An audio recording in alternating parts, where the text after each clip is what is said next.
Hello, this is Laurence Galian, your host for The Place Inside. This is podcast number 12, and it is entitled The ABCs of Death, the Most Lethal Alphabet Agencies, Fundamentalism, and People Without Souls. As those of you who know, July 8th is the day that it all began to happen, at least in the modern era, when a flying saucer apparently, quote-unquote, crashed in Roswell, New Mexico. So today is an historical day. So I'd like to welcome you to podcast number 12 of the greatest paranormal podcast of its kind in the world. We are The Place Inside. Our numbers are growing. Have a listen to our past show archives if you've missed anything. All the shows are available on YouTube. Remember, if you are on YouTube, my YouTube handle is Gargeniture. That's Gargeniture. Again, Gargeniture.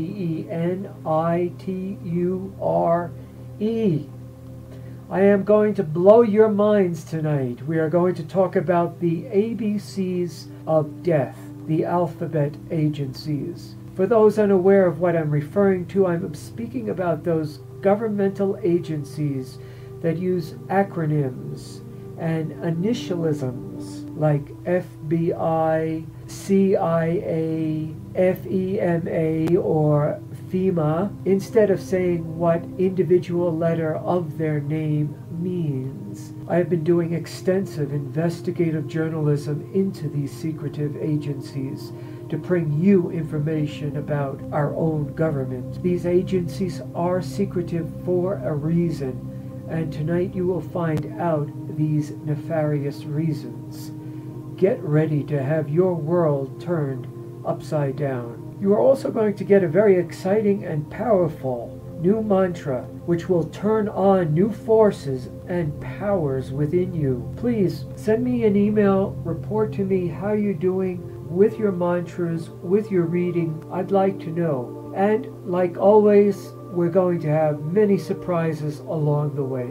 So, regarding ETs, are they out to exterminate us, use us, or prepare us for the future? Will the answer be found through exploring, meditating upon, and experiencing December 21st, 2012? Well, we know that the Mayans had a significant written alien presence in their culture. They were also spectacular mathematicians. After the Spanish came in and murdered them and plundered them, after the United States comes in and plunders and steals most of their country, now the Mayans are suddenly, quote-unquote, cool to the rich dabblers in spirituality who think that a weekend seminar is going to enlighten them.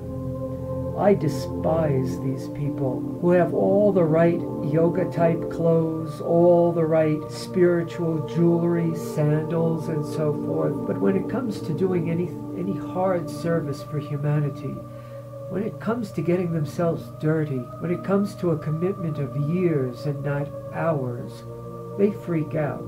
They run home. The Spanish, who professed such a strong belief and love in the religion of Jesus, had decided that the Mayans did not have souls. Did you know that? We are going to delve for a bit into Christianity just for a few moments. Why? Because of the fact that so many people who concern themselves with UFOs often and sometimes very frequently quote from sections of the Bible, the Apocalypse, of the New Testament, and so on. Even one very prominent UFO group, which right now shall go unnamed, at least for the present, has as one of its basic tenets, quote, Jesus is Lord, unquote.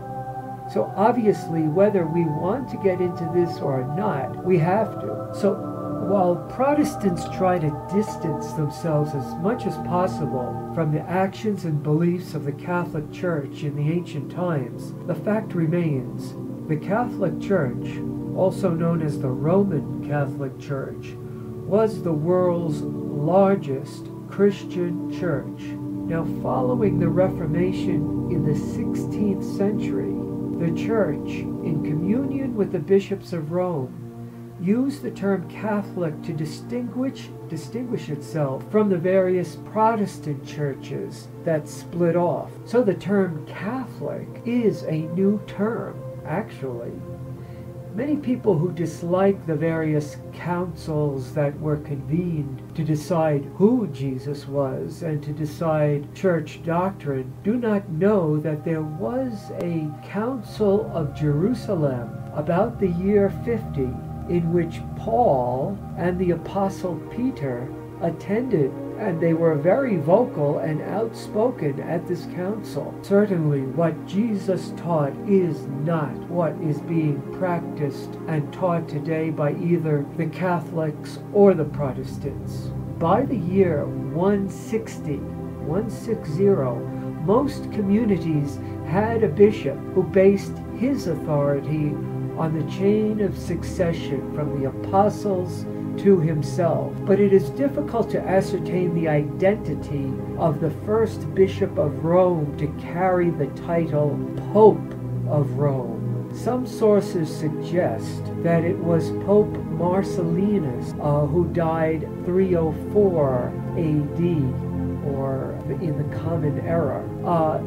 The writings of the church father Irenaeus, who wrote about 180 of the Common Era, reflect a belief that Peter, the apostle, quote, founded and organized, unquote, the church at Rome. However, Irenaeus was not the first to write of Peter's presence in the early Roman church. Someone by the name of Clement of Rome wrote in a letter to the Corinthians in 96 Common Era about the persecution of Christians in Rome as, quote, the struggles in our time, unquote, and presented to the Corinthians its heroes, quote, first, the greatest and the most just columns, the good apostles, Peter and Paul, unquote. So there is good evidence that Peter and amazingly Paul was around at that time. And let us not forget that in spite of what the Catholic Church says, that Jesus had a brother, James. And James was very much present at that time, and James despised the things that Paul said. So, as you can probably hear in my voice, this is a very fascinating topic to me, and you will encounter many references to the Old and New Testaments in the whole world of ufology. Is this good or bad? That's up to you.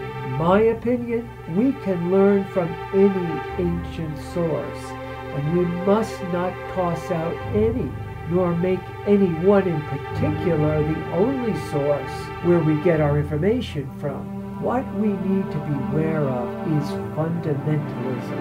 It's also called literalism.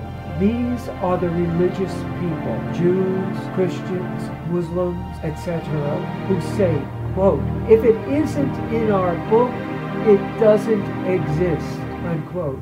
This is a great way to escape from having to deal with realities that don't fit so neatly into the world view of your religion. I am really preaching to the choir because you really are never going to talk a fundamentalist out of being a fundamentalist. And you know, it's interesting.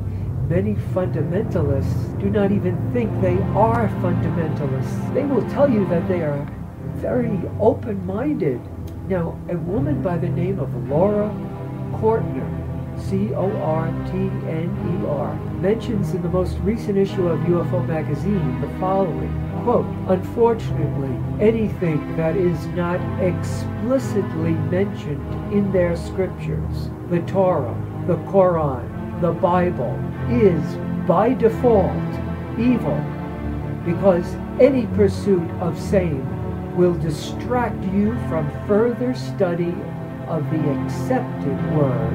Robbins reminds us that this is exactly exactly the same argument that was used to validate the slaughter of the Native Americans by the early European conquerors. Think about that for a moment. So who is this person Robbins? Author and investigator Peter Robbins listened several years ago to televangelist Pat Robertson, and he made headlines in 1997 for claiming, now get ready for this, for claiming that people who are interested in UFOs should be stoned to death. Now, Peter Robbins channeled his outrage when he heard this into several years of research and interviews to discover if this death wish for people interested in UFOs was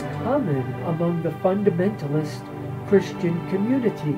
Robbins reminds us that fundamentalists of that time period, when the American Indians were being slaughtered, that these fundamentalists noticed that there was no mention of strange, quote-unquote, savages living in mysterious lands, North America, Mexico, Central America, in the Bible. Therefore, they argued these beings, these savages, must be creations of Satan and should be exterminated before they could contaminate the people of God. That is the evil that fundamentalist thinking can do. That is the evil that a literal interpretation of your holy book can do. Because Robbins was right on the money. I, Laurence Galian, have heard this explanation used by seemingly intelligent, well-educated, and open-minded people even today. However, they believe that since in their opinion that their sacred book is God's word, then if the phenomena, flying saucers, for example, is not explicitly spoken about in their book, it is the work of Satan. And of course, UFOs and extraterrestrials are talked about extensively in these holy books. It's just that these people are so afraid of an unknown reality that they hide behind their holy book as a defense against having to deal with something uncomfortable. Maybe someone broke into their house when they were children and they have had to deal with the trauma of home invasion or even kidnapping and abduction. Of course, they are going to seek out the comfort of a group of people who will support them and make them feel that if they are only good people and obey the book, then that kidnapping, home invasion, or abduction will not happen again. This is one of the reasons I have founded the Metaphysical Freedom Fighters, to give courage to those who have been traumatized, to give good, solid advice to those who have been fed useless platitudes and who still live in fear. There are those who see the truth clearly, believe and understand that there are UFOs and ETs here with us. But these people are not satisfied by the answers of religion.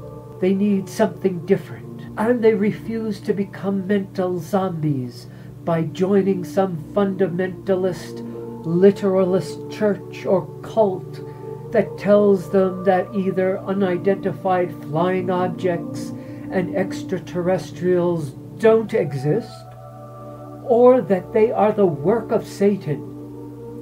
And if they just say special prayers, Satan will stay away. These religious groups play on people's fears. The priests, quote-unquote, have always played on the people's fears from time immemorial. Well, so the good Christians were out slaughtering the soulless Mayans. Very interesting. Destroying the priceless historical Mayan codices. Now, suddenly, the Mayans are a precious example of the greatness of humanity. What hypocrisy! What an example of how religion has destroyed our precious culture and history. Now the Christians in their meetings, their councils, threw out many books that disagreed with their decisions about who and what Jesus was. Many of these books were discovered again only very recently and are called the Dead Sea Scrolls. They tell of a huge fight between the light and the dark. My position is that there were great wars fought between alien factions, and these wars took place here on Earth.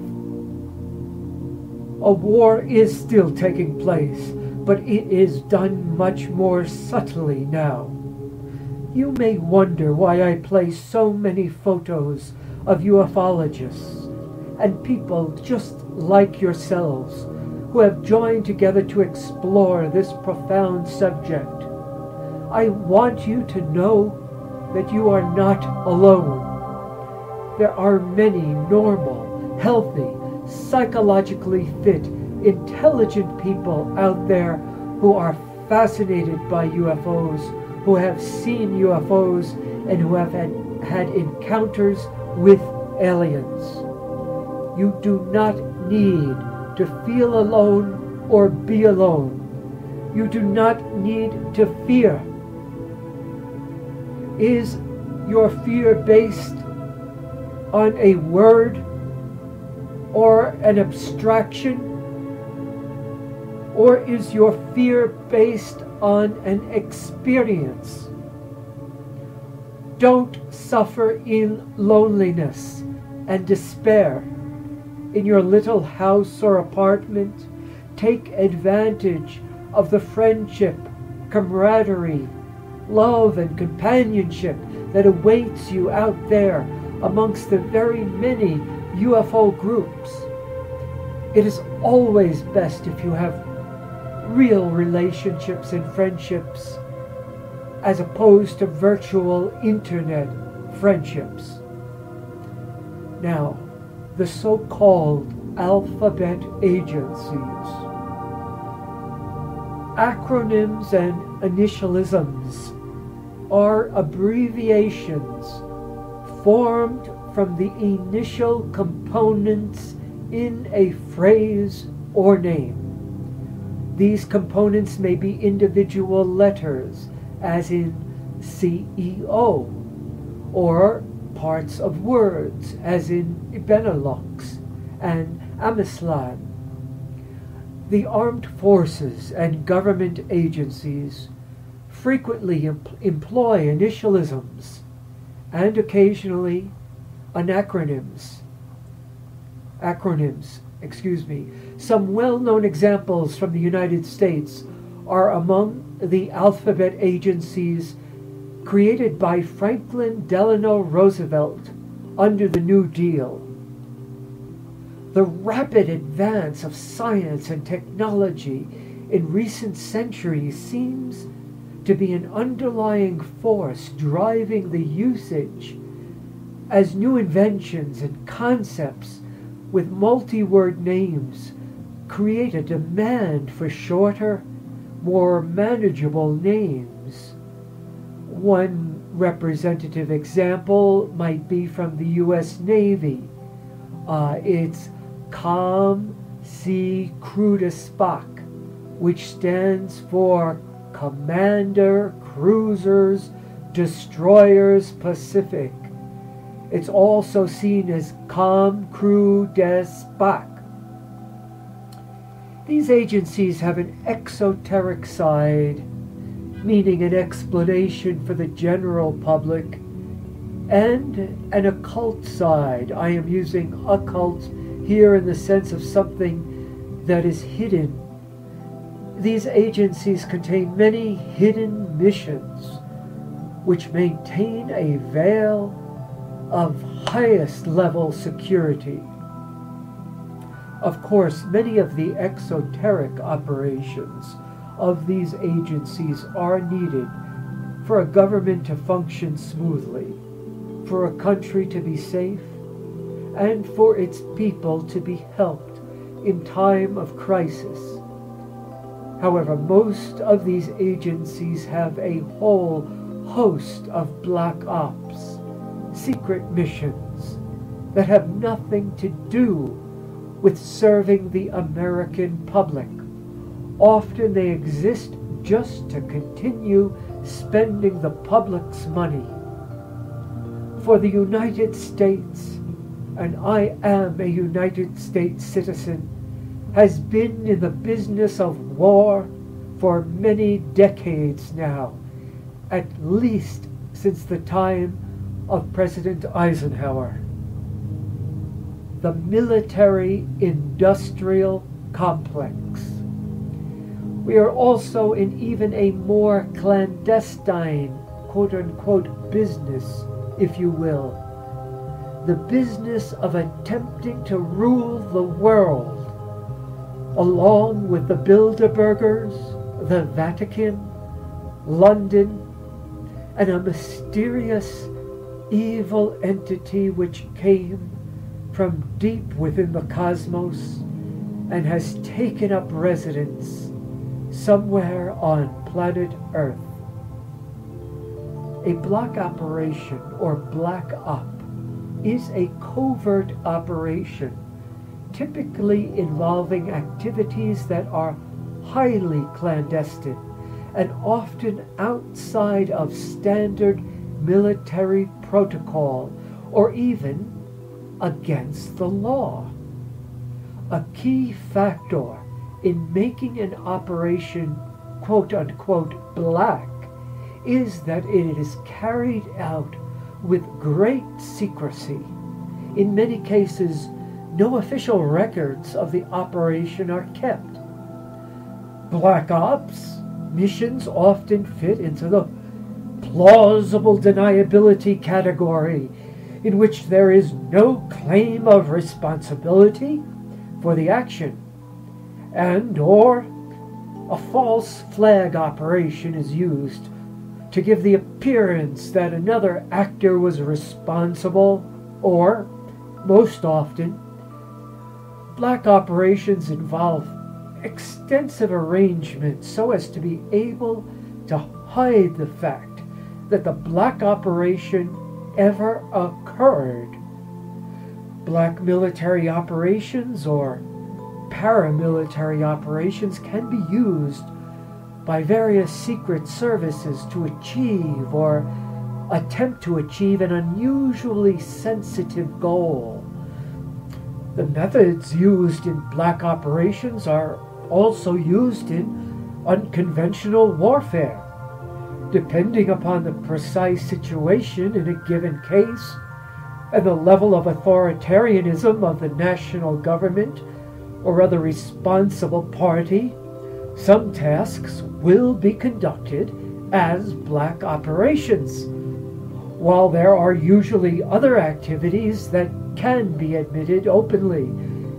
Black operations may include such things as assassination, sabotage, extortion, spying on allied countries or one's own citizens, kidnapping, supporting resistance movements, torture, use of fraud to obtain funds, use of child soldiers, human experimentation, trafficking in contraband items, and false flag operations. The secret quote-unquote shadow government is the large organizational network which operates alongside the officially elected and appointed government of the United States of America. Just as with the official government, the secret government has functional branches.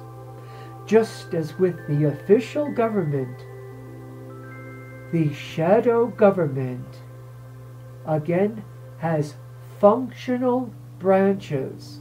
However, unlike the official government, the purpose of the non-executive branches of the shadow government is simply to distribute various functions, but not to achieve a system of checks and balances, as was supposed to happen constitutionally between the executive, legislative, and judicial branches of the U.S. government.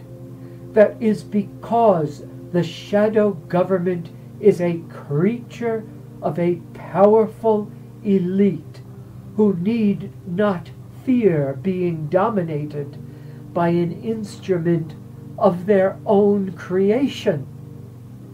In the shadow government, 5 branches may be identified. These branches are the executive branch, the intelligence branch, the War Department, the weapons industry branch, and the financial department. So, let's start talking about some alphabet agencies. CFR, Council on Foreign Relations. Most modern cabinet and top executive branch appointed office holders are included. All modern CIA directors. Most modern Joint Chiefs of Staff. Then there's the Trilateral Commission, consisting of David Rockefeller, Henry Kissinger, John D. Rockefeller, Alan Greenspan, Zbigniew Brzezinski, Anthony Lake, John Glenn, David Packard, David Gergen, Dianne Feinstein, Jimmy Carter, Admiral William Crowe, etc.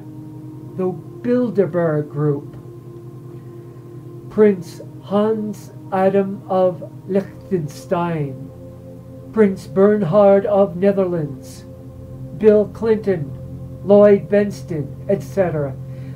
We need to spend an entire podcast solely devoted to this highly evil organization. The NCS, the National Security Council, the Military and Industrial Policy Making and Control Group for National and International Security, which reports directly to the President. Its secret 5412 Committee, which directs black covert operations, and its PI-40 Subcommittee, also known as MJ-12, which exercises policy direction and control of the UFO cover-up. The JCSs, the Joint Chiefs of Staff, Special Operations Compartment, the Operations Directorate, which implements the orders of the NSC's 5412 Committee, utilizing the U.S. Special Forces Command. The NPO, National Program Office, which operates the Continuity of Government Project, COG, an ongoing secret project to maintain command, control, communication, and intelligence executive centers during an extreme national emergency by operating clandestine, secure, underground cities staffed by surrogates for above-ground national leaders. FEMA, Federal Emergency Management Agency. Sounds very harmless, doesn't it? Well, FEMA's Black Projects Compartment which operates federal preventive detention camps, often located on military bases or Federal Bureau of Land Management lands. Secure underground shelters for the elite during cataclysms, etc. Now let's go to the intelligence branch, the NSA, National Security Agency, which monitors and screens all telephone, telegraph, computer, modem, radio, television, cellular, microwave, and satellite communications, and electromagnetic fields, quote, of interest, unquote, around the world, and orchestrates information control and cover-up activities related to UFO secrecy and surveillance of extraterrestrial operations. Fort Meade, Maryland. National Reconnaissance Office, or the NRO, which controls and collects information from global spy satellites. It monitors UFO traffic entering and leaving Earth's atmosphere, coordinates firing of energy beam weapons from orbiting Star Wars satellites at selected human, ground, and airborne targets, and selectively at extraterrestrial craft. Its Pentagon basement and Dulles Airport area, Virginia. The NRO, the National Reconnaissance Organization, also known as MJ-TF, the military intelligent operations arm of the PI-40 subcommittee, conducts surveillance, interdiction, capture, and confiscation of UFOs and their extraterrestrial occupants for intelligence and, quote, international security, unquote, purposes, surveils and, quote, unquote, interacts with close encounter experiencers, including occasional physically and sexually assaultive mind control kidnappings disguised as alien abductions for psychological warfare and disinformational purposes. Think about that, friends.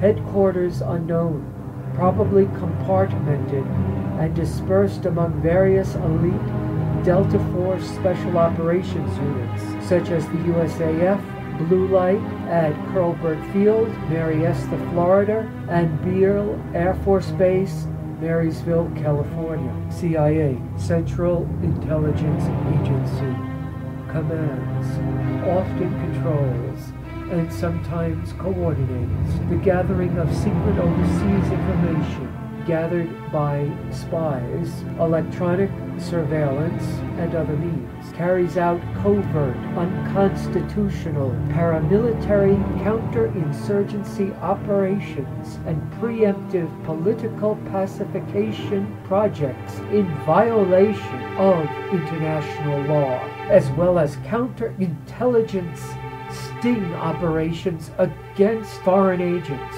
engages in domestic surveillance and manipulation of the U.S. political process, quote, in the national interest, unquote, in direct violation of its congressional charter, operates proprietary, quote, false front, unquote, companies for profit, conducts a major share of international transshipment of illegal drugs using national security cover and immunity, and cooperates with NSA's UFO cover-up operations, Langley, Virginia, and worldwide branches. And also they are very, very talented at giving certain people brain tumors, certain people that they don't want to testify in Congress, certain people who they do not want continuing to talk to the American public or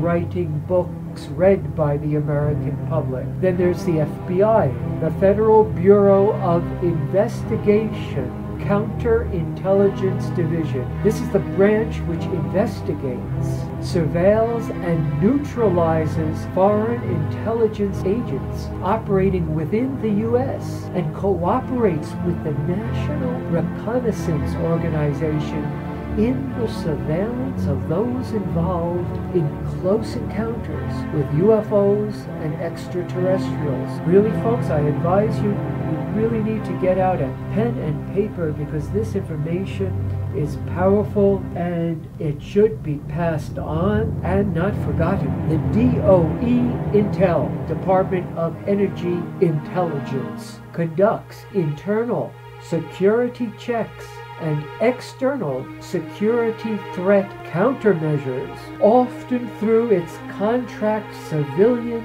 instrumentality, the Wackenhut Corporation. There is NSA's Central Security Service and CIA's Special Security Office, which respectively spy on the spies and conduct special operations which cannot be entrusted to line intelligence officers. Operating out to Fort Meade, Maryland, and Langley, Virginia, U.S. Army Intelligence and Security Command, INSCOM, whose assignments include psychological and psychotronic warfare, PSYOPS, parapsychological intelligence, science, and electromagnetic intelligence, element, Fort Meade, Maryland.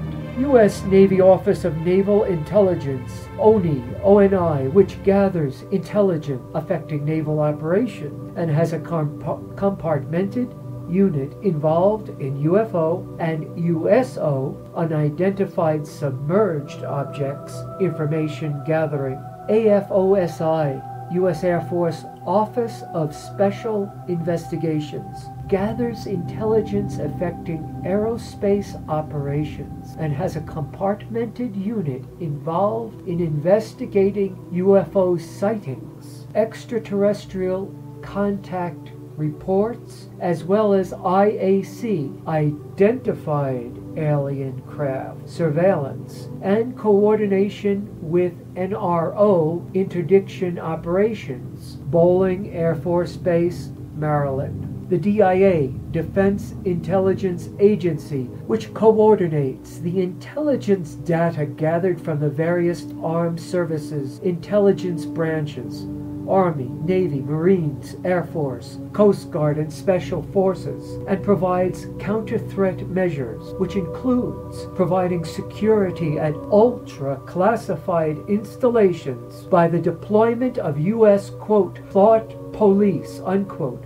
who conduct surveillance by remote viewing and other parapsychological measures against penetrations and scanning by foreign or civilian remote viewers, clairvoyants, out-of-body seers, Pentagon, Virginia, Fort Meade, Maryland, and the entire astral plane. Now we get to NASA, and we just had supposedly what was the last shuttle launch today. And I actually heard on CNN that this is going to be the last opportunity for the International Space Station to be supplied with supplies for the next year. I have heard CNN actually report on a space shuttle that we have. It's a smaller version of the space shuttle that is now fully operative. We also know of another shuttle that is supposedly secret, which is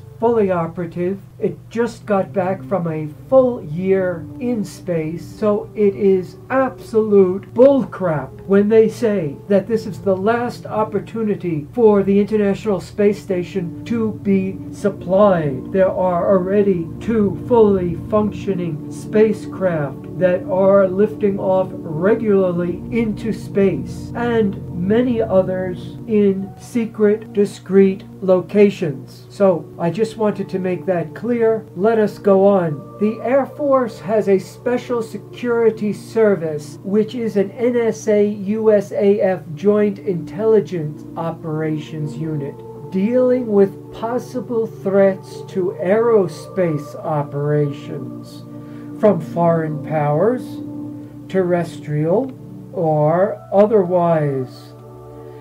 Defense Industry Security Command, DISCO, believe it or not, which conducts intelligence operations within and on behalf of civilian defense contract corporations engaged in classified research, development, and production.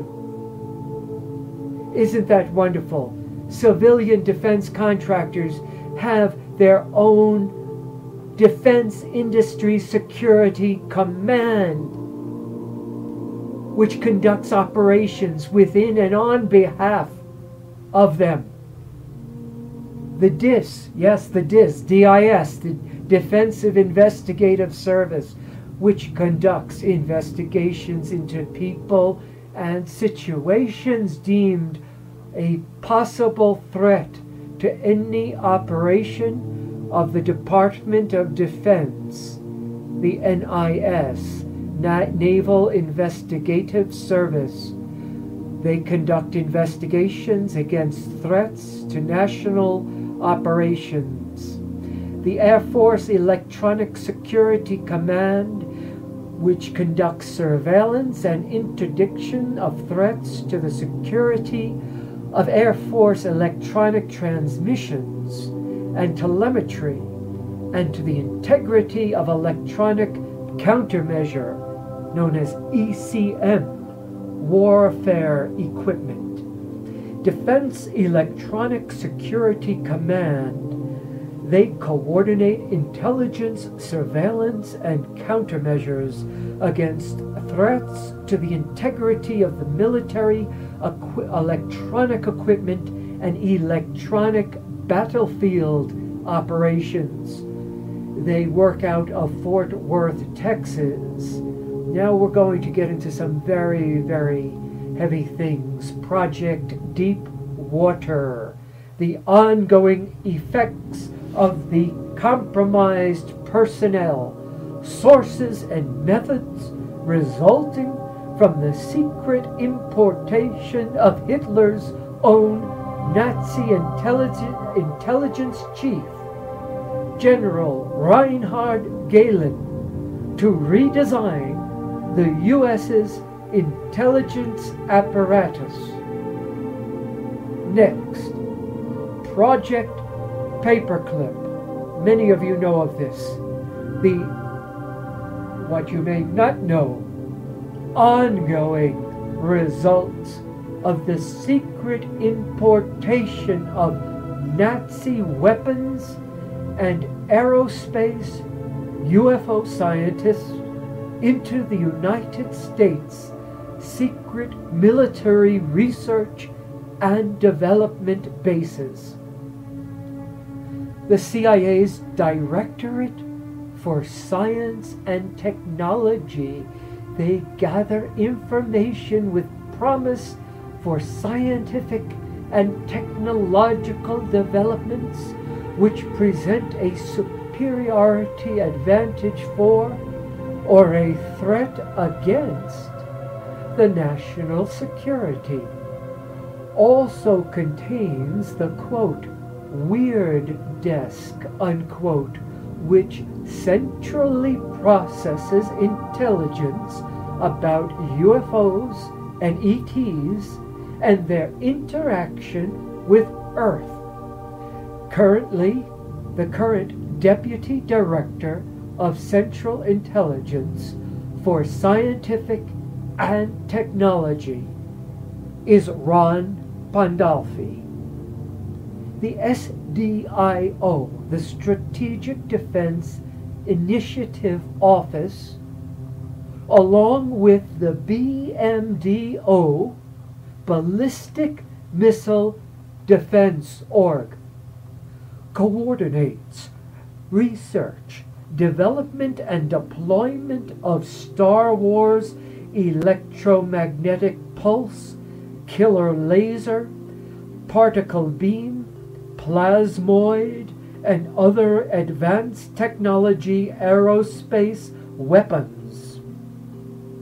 DOE, Department of Energy, besides its cover story of researching cleaner burning coal and gasoline and more solar power, is principally involved in research and development of more specialized nuclear weapons, compact self-sustaining fusion-powered particle and wave weapons, including electromagnetic pulse, gravitational, anti-gravitational, laser, particle beam, and plasmoid applied weapons research, high-energy invisibility, quote-unquote, cloaking technology.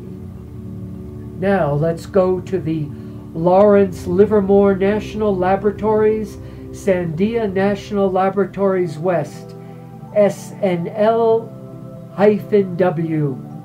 which are involved in nuclear warhead refinements, development of new transuranic elements for weapons and energy applications, development of antimatter weapons, the Teller bomb, T-E-L-L-E-R, 10,000 times the force of a hydrogen bomb, laser, maser technology applications, and reportedly successful teleportation experiments, among other projects, at this Russian nicknamed, quote, City of Death, unquote, Livermore, California.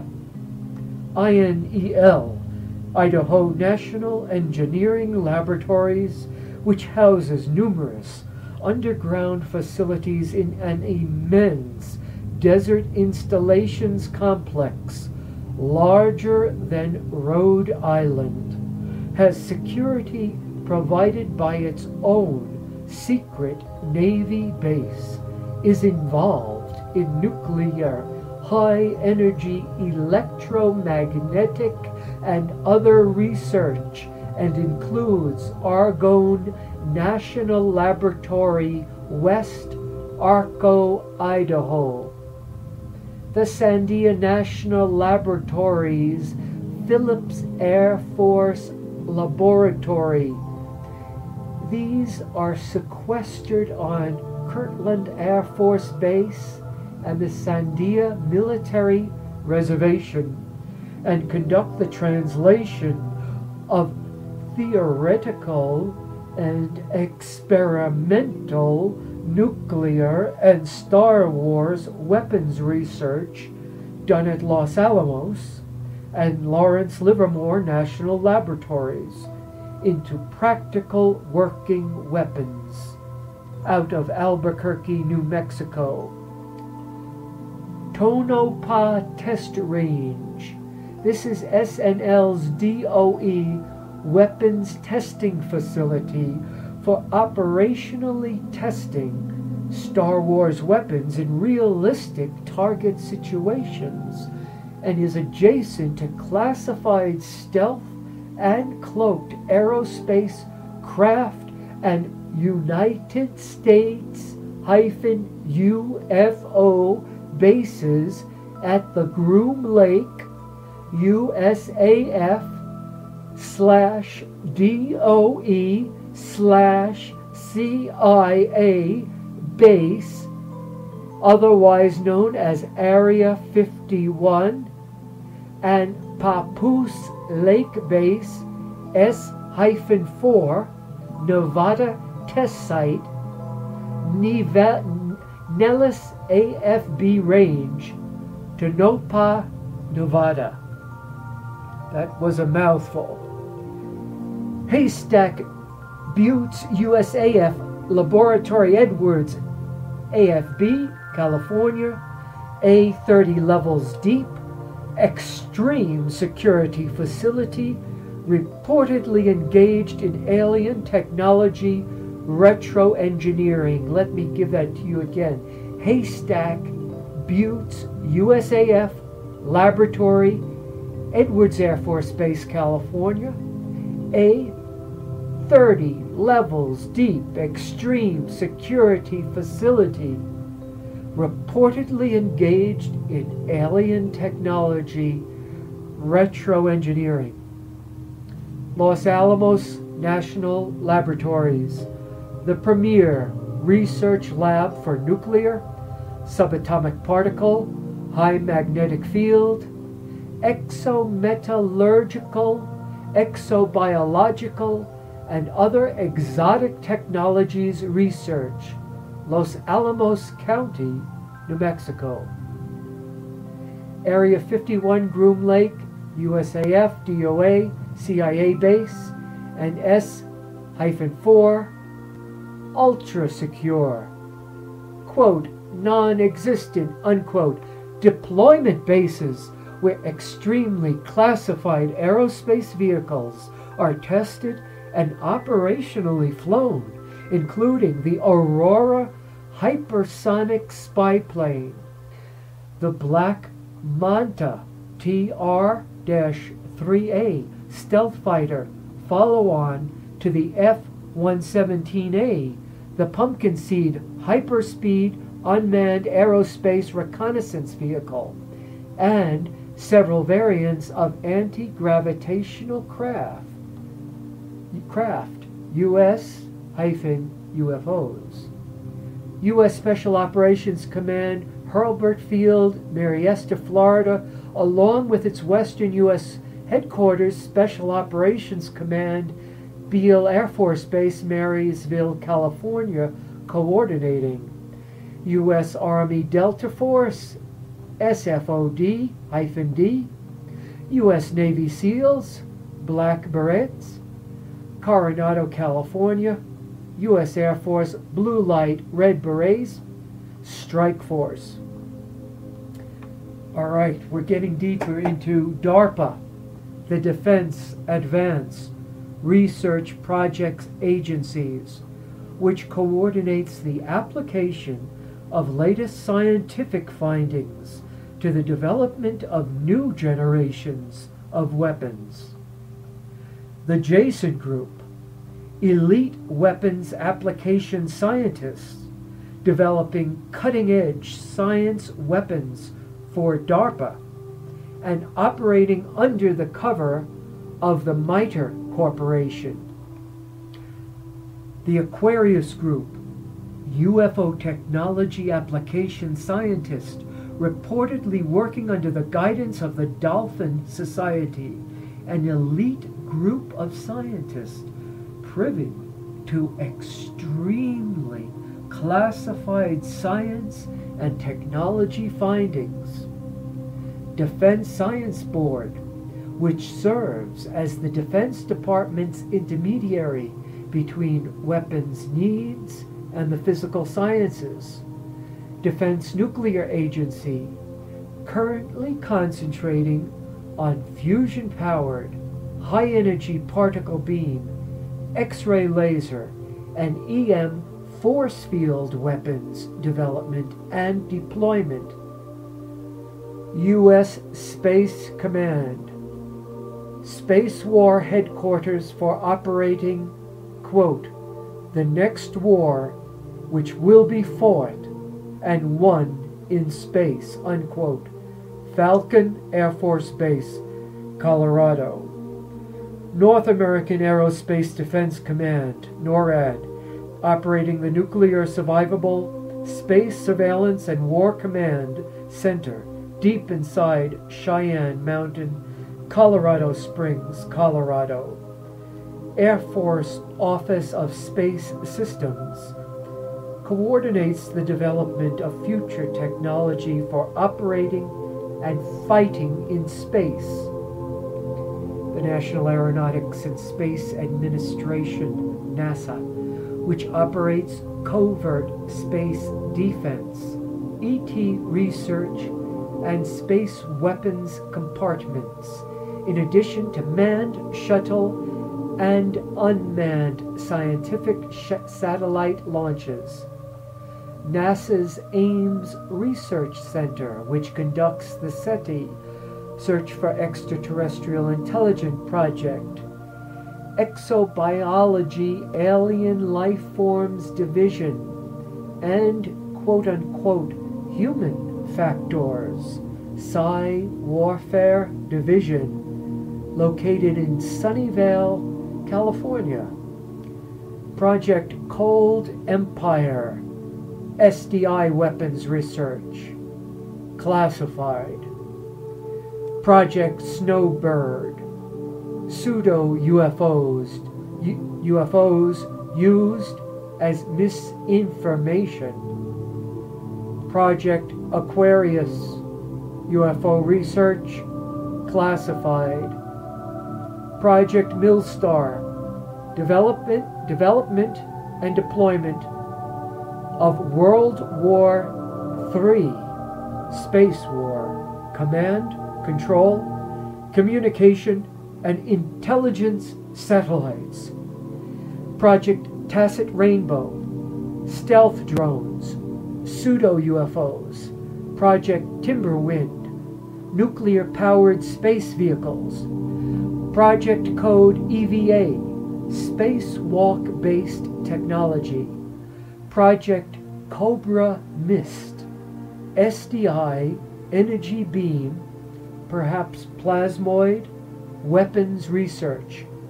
Project Cold Witness, SDI witness, SDI weapons, classified. Stanford Research Institute Incorporated, an intelligence contractor involved in psychotronic, parapsychological, and psi-war research. And our beloved AT&T, just there so that we can make a phone call, right? Connected with Sandia Labs, Bell Labs, etc. Star Wars weapons research, and NSA telephone/satellite communications interception facilitation. RAND Corporation, CIA front, involved in intelligent projects, weapons developments, and underground bases development. Wackenhut Corporation, it's an NSA, CIA, DOE cutout contractor, involved in contract security operations for top secret ultra and black budget surface and underground military reservations, such as Area S4, U.S. UFO base, Nevada or NV and Sandia National Labs, Star Wars weapons base, New Mexico, and reportedly the quote-unquote dirty jobs for the CIA and Defense Intelligence Agency. That's the Wackenhut Corporation, an NSA CIA DOE cutout contractor. Bechtel Corporation, CIA's main contractor for covert projects and experimental underground bases. United Nuclear Corporation, military nuclear applications. The Walsh Construction Company, sounds harmless enough, seems to undertake a lot of CIA projects contracts. Aerojet Genstar Corp makes DSP-1 Star Wars battle satellites for the NRO. Reynolds Electronic Engineering seems to undertake CIA and DoD projects. Lear Aircraft Company, black budget technology. Hughes Aircraft, classified projects compartment. Lockheed Martin Corporation, black budget aerospace projects. McDonnell Douglas Corporation, black budget aerospace projects. We could go on for quite a while. I'll just give you a couple more. SciTech Corporation, involved in military intelligence applications of research into psychotronics, parapsychology, remote viewing, and contacting extraterrestrial consciousness. So, some of you may be wondering how we are making contact with these evil, black, negative forces. Well, here we have the SciTech Corporation doing that for us, contacting extraterrestrial consciousnesses. And the Science Application International Corp, SAIC, Black Projects contractor, reportedly including psychic warfare. Now, both David Icke's and Dr. Michael Sala's insights suggest that any earthbound secretive organizations are a natural potential launching pad for infiltration by manipulative extraterrestrials seeking to undermine human sovereignty for their off-world agenda. In other words, we are shooting ourselves in the feet, all right? Blowing off our own noses. Dr. John Lashes has uncovered detailed historical Gnostic accounts about parasitic, manipulative extraterrestrials that have sought to infiltrate human hierarchical command structures. The Gnostics apparently refer to these parasitic entities as archons, as we've covered here in The Place Inside in previous podcasts. Archons are described by the Gnostics as, quote, artificial life forms, unquote, from a lower dimensional reality that seek to parasitize and exploit humanity.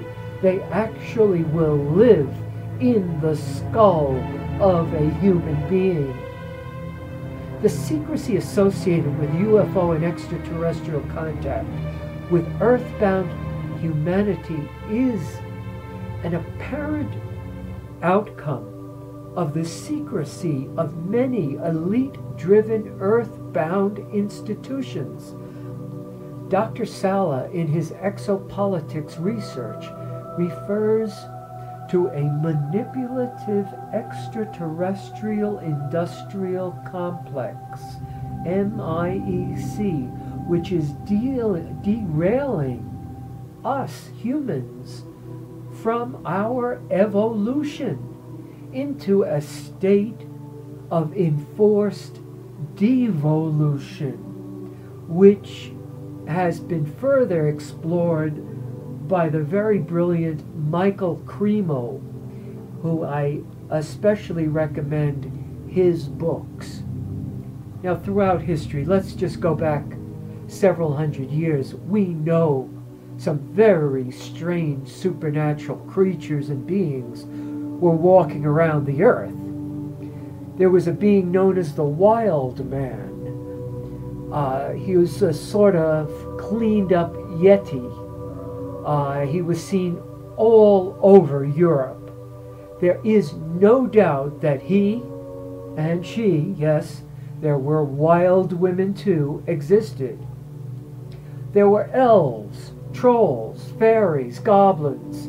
I could go on and on. Actually, there were over 300 different types of beings other than humans, other than angels, in the late Middle Ages, and many are still very much around today and believed it today. Then we have had the great masters, the great rulers of humankind, we called gods and goddesses. Were the elves and the gods simply the result of an overactive imagination on the part of humanity? I was once asked to give a lecture to a group of retirees from Hofstra University in Hempstead, New York, where I worked for over 20 years. I used to be a full-time administrator there and a professor in the Hofstra College of Continuing Education.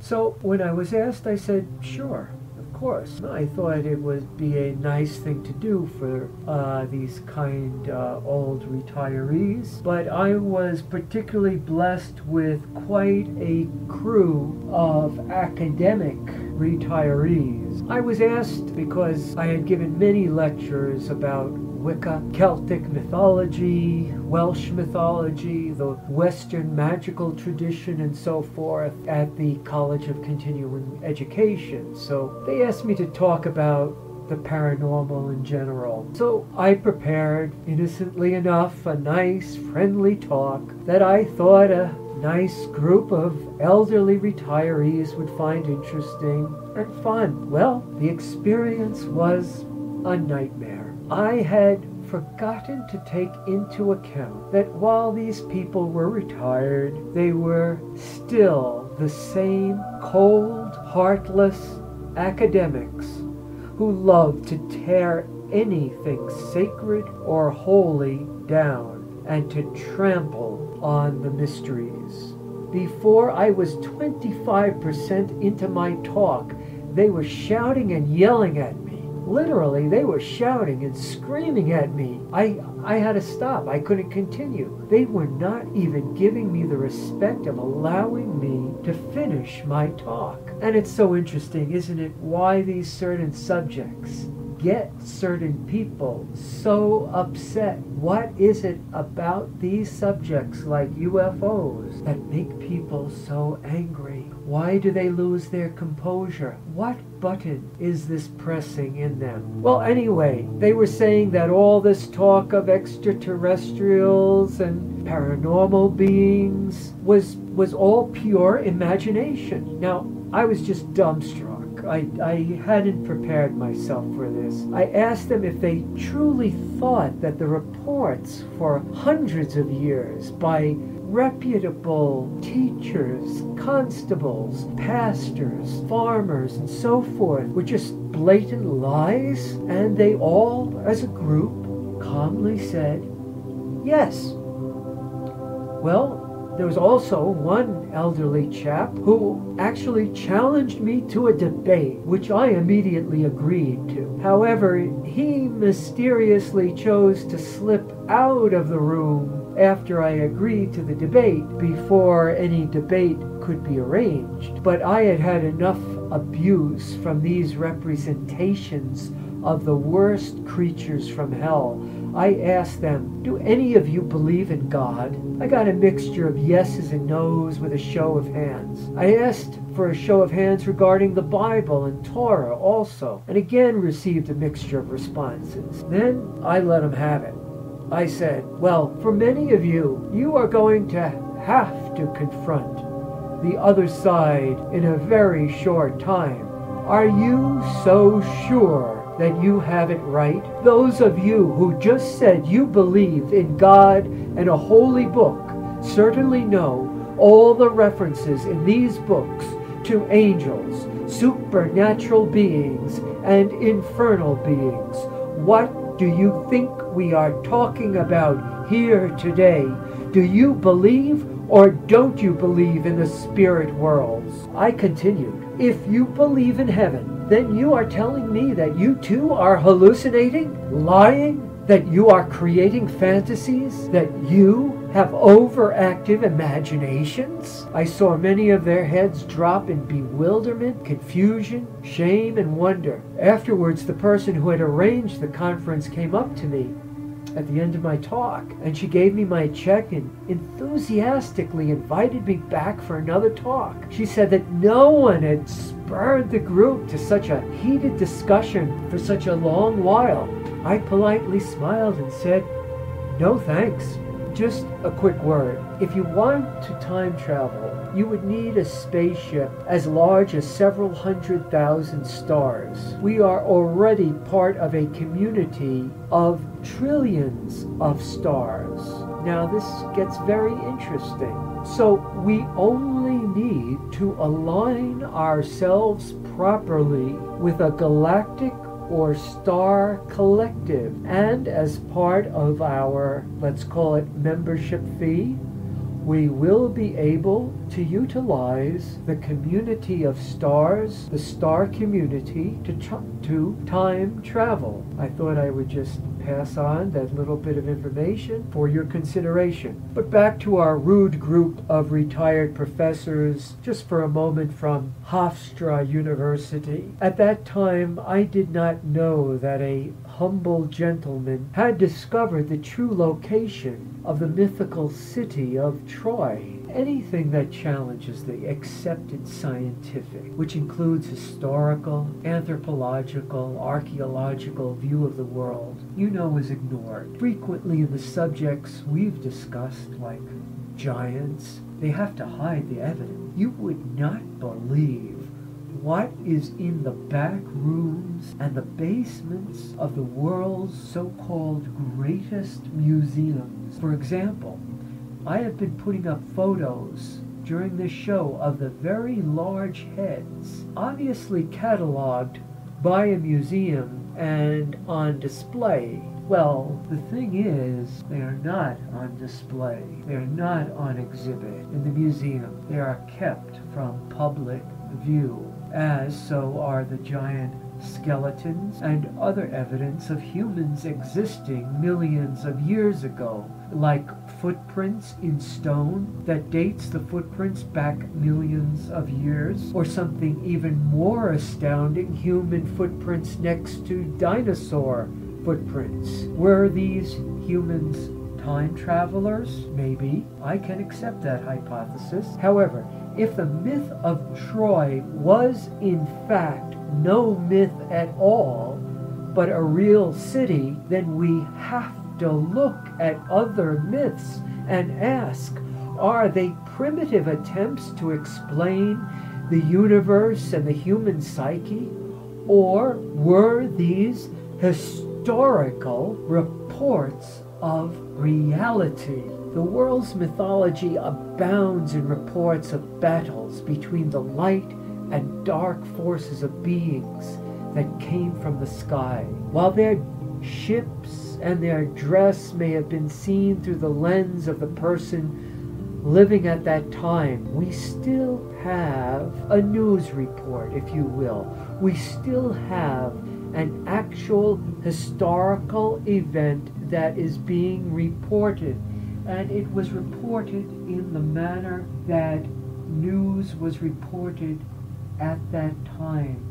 It was handed down orally in very long, epic poems and stories which were memorized. The people of those days had incredible memories.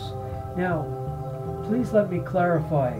I am not saying we don't have incredible memories. We do. And one of the most awful, horrible thing that has been done to us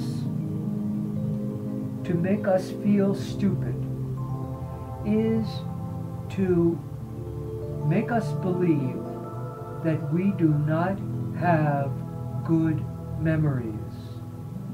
We have the ability, each and every one of us, to memorize literally hours of information. That is the truth, because I have seen it, heard it, experienced it firsthand. Human beings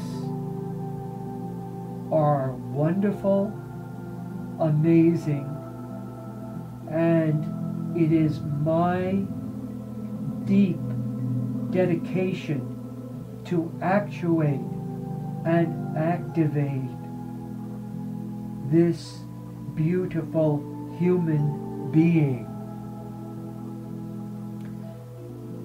It is truly amazing that religious texts and mythology abounds in stories of metallic flying ships, astronauts and pilots flying these ships, superpower weapons and guns.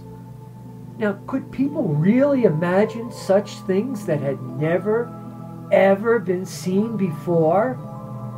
The descriptions of some of these weapons, for example, are definitely directed particle beam weapons. I ask you to spend just 10 minutes, more if you'd like, to envision something completely original. You know, if you were going to fake something, if you were going to make something up, it is not as easy as you might think. Think up a new shape. Think of a new color, a new substance, new kind of fabric, a new kind of clothing design, or a new kind of weapon. You try it. The Sumerians described in great detail their gods. Nothing was vague, no stone unturned. Over 1 million bits of data enter into your mind every minute.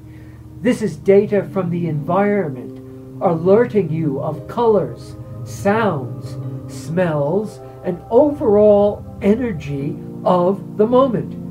Your mind cannot consciously process all of this information.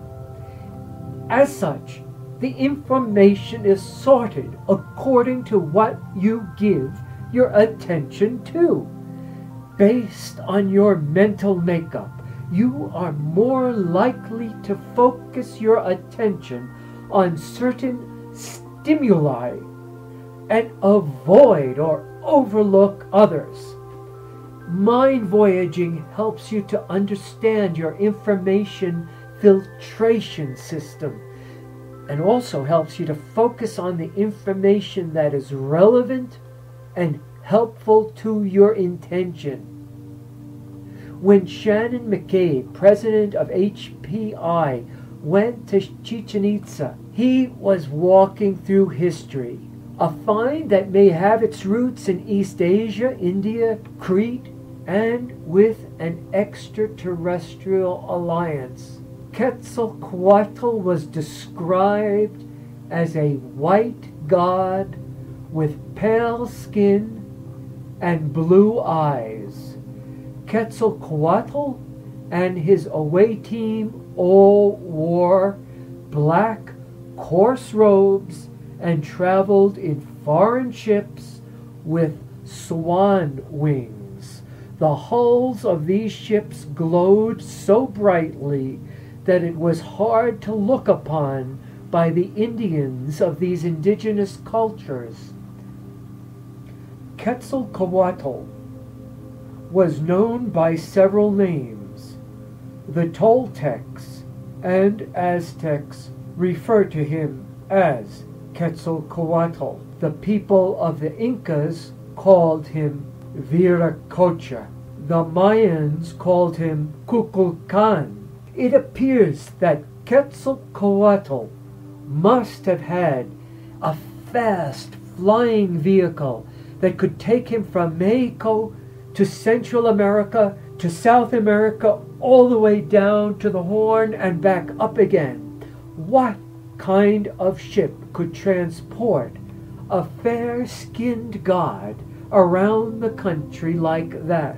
Quetzalcoatl even became the 5th king of the Toltecs during 977 to 999 of the Common Era. Even though he was a king of the Toltecs, he was busy visiting other tribes of Indians. He brought the Toltecs laws and science. It sounds like Osiris to me. Also, he set down laws that there was to be no more killing of animals and that the Toltecs would feast off vegetables and fruits. There would also be no more human sacrifice. He promised all the tribes that he will one day return. Who was Quetzalcoatl? And where did he actually come from? Examining the Mayan script, it is very similar to Cretan symbols and script. Could Quetzalcoatl have come from Crete? If you look at the maize god of Copan, the corn god, you will notice that this sculpture has an East Asian and Mediterranean influence. It is also interesting to note that the jaguar men of the Olmecs were good at working with jade, so were the Cretans. Very fascinating are the Olmec heads, these giant Olmec heads. We were just talking about how Viracocha was clearly a Caucasian with blue eyes. He also had a long beard. Well, very interestingly, the Olmec giant heads depict black men.